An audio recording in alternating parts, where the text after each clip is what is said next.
This is the sum number 1. Find the distance between this P and Q point.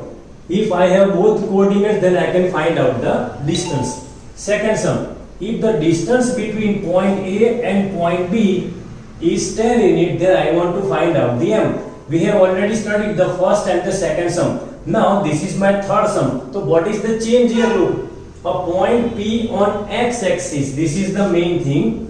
At distance 13 unit from A. Now the coordinates of the A is given, but I don't have the point P, the coordinate of the point P. I have the distance. So this is the difference between the second sum and the third sum. You can see here, I have the point A, I have the coordinates. I have the point B, even though I have the coordinates in this form, and I have the distance, then I want to find out the M. Here you can see I have the coordinates of this A and only the 30 minute distance. I don't have the coordinates of P.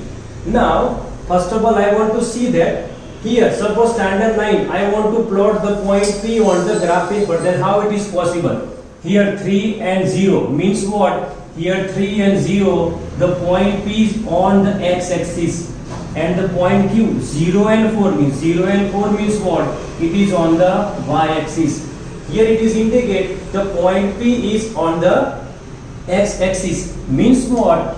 Here it is in this form. I don't know what is the 3 or whatever it may be. That means I can take here the x and the y coordinate must be 0. If it is given it is on the y-axis, then here Q, 0 and y. So now this is the new logic. If you know this very well, then it is quite simple to solve. Now let me start the actual sum. Now this is the actual sum. Here the coordinates of A is 11 and 12. Now the distance will be 13, and now the point P is on x-axis. Means what? The coordinates of the P is x and 0. Now we will start the actual sum. Here the AP square is equal to, this is distance formula, x1 minus x2 the whole day 2 square plus y1 minus y2 the whole day 2. Here AP, distance AP is 13, so 13 the whole day 2 square. Here x1 is 11 minus x2, you can see it is an x and the whole day 2 square plus y1 is 12 and y2 is 0. Now this is the rearrangement. Here the 13 square 169. Here you can apply the expansion. A minus b the whole raised to square is equal to a square minus 2ab plus b square. So 11 square 121 minus sign. Here 11 2s are 22x and plus x square. Here 12 minus 0 is 12 and the 12 square is equal to 144. Again 169, no change at all. Here I want to go for rearrangement. X square minus 22x and 121 plus 144 gives me 265.